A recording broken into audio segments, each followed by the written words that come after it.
Asifiwe sana mteule. Nashukuru Mungu kunipa nafasi siku ya leo. Nataka nijifunze neno la Bwana pamoja nanyi kuhusu habari ya upendo.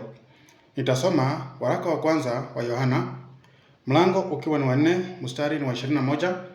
Nitasoma Biblia ya Kiswahili, maandiko yanasema hivi: na amri hii tumepewa na yeye, ya kwamba yeye ampendaye Mungu ampende na ndugu yake. Bwana Yesu asifiwe sana. Hapa maandiko inaambia mtu, na inaambia mtu kuhusu upendo juu ya Mungu na upendo juu ya ndugu yako. Maandiko imeanza kusema ya kwamba hii ni amri tumepewa na Mungu, ya kwamba tupendane, na kwamba ukitaka kupenda Mungu lazima upende ndugu yako. Kwa sababu gani? Mungu aliyekuumba ndiye Mungu ameumba ndugu yako.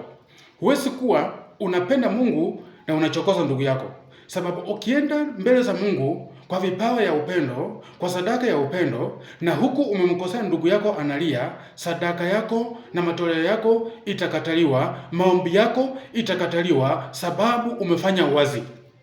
Na maandiko inapozungumzia juu ya ndugu ama brother and sister, inajumulisha watu wote, wale ambao wamezaliwa nao, wale ambao unakaa nao, wale ambao unafanya nao kazi. Yani kila mmoja ambaye unakutana na yeye katika maisha yako ni ndugu yako, ni tata yako. Mpende, mheshimu, mtii, mhudumie kwa njia inayofaa, kwamba wakati anakukumbuka anashukuru Mungu, anasema fulani ni mzuri, fulani amenisaidia, fulani roho safi. Yani mtu akikukumbuka moyo wake uwe na furaha. Unapofanya hivyo kwa wanadamu, wanadamu wakufurahie, unawafanyia mema, hauna lawama yoyote kwa mwanadamu yeyote, upendo wako kwa Mungu unakamilika. Kwa hivyo mpendwa, hakuna shortcut nyingine ambayo unaweza onyesha Mungu upendo pasipo wewe kupenda watoto wake ambao amewaumba na akaweka hapa duniani. Nataka ujue hilo mpendwa, ya kwamba kuna wengine unawapenda lakini nao hawakupendi, wanakuchukia. Wewe fanya upande yako, wacha huyo mwenyewe mwingine apokee upendo wako, na yeye akikosa kurudisha ni juu yake, sababu Mungu atahukumu kila mtu na matendo yake. Bwana Yesu asifiwe sana. Sasa wewe unayenisikia, maandiko yanasema ya kwamba huwezi mpenda Mungu kama hujapenda ndugu yako. Ukisoma maandiko katika Mathayo 5 mstari wa 23 na 24, maandiko yanasema ya kwamba iwapo uko kanisani unataka kwenda kutoa sadaka na ukumbuke ya kwamba una kikwazo na ndugu yako, waacha sadaka kwanza, rudi nyuma, tengeneza mambo yako na ndugu yako, msamehane, ndipo kuja utoe sadaka. Maandiko yanajaribu kumaanisha ya kwamba ndipo matoleo yako ikubalike, ndipo sadaka yako ikubalike, ndipo maombi yako ikubalike. Lazima uwe umetengeneza amani na watu wote. Na maandiko katika Waebrania yanasema kwamba jaribu kwa njia zote iwezekanavyo kwa upande wako uwe na amani na kila mtu, uwe na amani na watu wote. Wakati unakuwa na amani na watu wote, mbele za Mungu hauna lawama, hauna machozi yoyote ambayo watu wanalia kwa sababu yako. Ukiomba maombi yako inakubalika, na upendo wako unakubalika, na sadaka yako inakubalika. Sasa wapendwa, kuna watu wanatoa sadaka lakini inakataliwa kwa sababu gani? Hana amani na watu wengine. Bwana asifiwe sana. Umekosana na watu wa jamii yako, umekosana na ndugu yako, umemwongelea, umemwambia maneno mabaya, na unaenda kutolea Mungu sadaka. Hiyo sadaka haiwezi kubalika.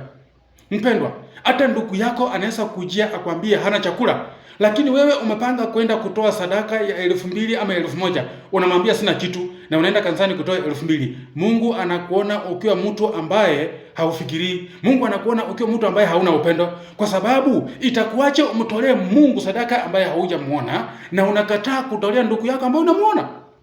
Mpendwa, ujue kwamba hata wewe kutoa kitu mikononi mwako kisaidie ndugu yako, kisaidie dada yako, kisaidie huyo mtu mwingine mhitaji ambaye umekutana naye mahali popote, ama amekuitisha msaada, iwe unamjua iwe haumjui, na ameitisha kwa njia njema, si mkora. Hiyo ni sadaka mbele ya Mungu na inakubalika. Bwana Yesu asifiwe sana. Hiyo ni sadaka inakubalika. Lakini usiwe mtu wa kunyima. Mtu anahitaji alafu unataka upeleke kanisani sadaka kubwa, uonekane kwamba wewe ni mtu wa kutoa. Mpendwa, hiyo tu unaonyesha watu, lakini Mungu hajafurahishwa. Utafurahisha watu, lakini Mungu hajafurahishwa.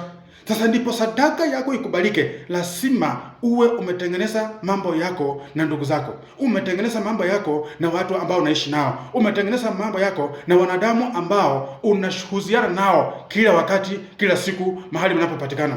Wapendwa, maandiko imesema ya kwamba ukitaka kumpenda Mungu, anza kumpenda ndugu yako. Katika upendo kuna mambo kadhaa. Ukipenda mtu unaweza mpa heshima, ukampa attention yako, unaweza msikiza. Akihitaji msaada wako unaweza muendea, akihitaji jambo fulani unaweza mfanyia. Alafu pia unajizuia kumfanyia mambo mabaya. Bwana Yesu asifiwe sana.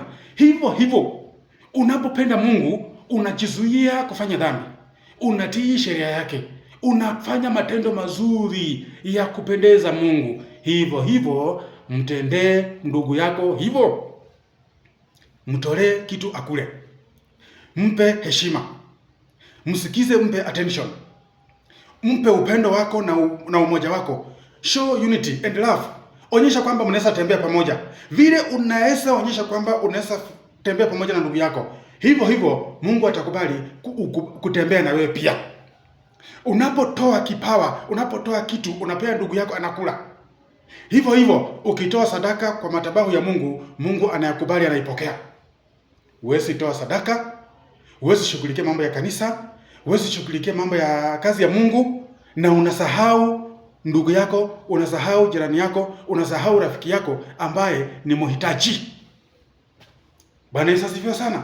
Kwa hivyo mpende ujue hili ya kwamba ukiwahudumia wanadamu ambao Mungu amewaumba, hivyo ndivyo unafurahisha Mungu na Mungu anapendezwa na wewe na upendo wako kwa Mungu unaonekana. Sasa utaonyesha kwamba unampenda Mungu kwa kufanya matendo mazuri kwa wanadamu ambao unaishi nao. Bwana Yesu asifiwe sana.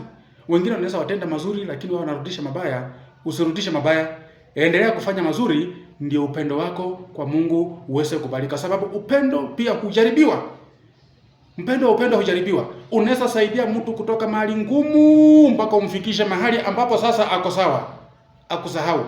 Alafu aanze kuhesabu tu mabaya yako yote, aseme kuna siku nilitisha pesa akanifungia simu, kuna siku nilikuwa nimekwama, na anakumbuka siku 3 peke yake kwa mwaka mmoja. Na ile hali mwaka ni siku 360 ngapi? 65. Yaani mtu anaweza kumbuka kosa lako la siku moja na anasahau mazuri yote ulifanya kwa mwaka mzima. Bwana Yesu asifiwe sana. Ujue kwamba huo upendo huwa unajaribiwa. Na wakati unajaribiwa, jaribu sana kwa upendo wako uweze kushinda mtihani wa kujaribiwa kwa upendo wako mpendwa. Kuna watu unaweza simama nao ukawasaidia kufika mwisho wakaukeuka. Usilaani. Usibadilishe upendo ikuwe laana. Toa moyo wa msamaha na mwambie Mungu, mimi bado nampenda na unijalie, naye moyo wangu usimchukie. Unapofanya hivyo, Mungu atakuunganisha na marafiki wengine na ndugu wengine ambao utaendelea kusaidiana nao, ambao mtaendelea kupendana. Bwana Yesu asifiwe sana. Sasa jichunge mpendwa, kwamba wewe upendo wako kwa Mungu umekamilika kwa kuwapenda wenzako na ndugu zako vile maandiko imesema. Ubarikiwe na upende ndugu zako na upende marafiki na upende majirani, uwafanyie mambo mazuri, na hayo mazuri unayofanya unamfanyia Mungu. Amen.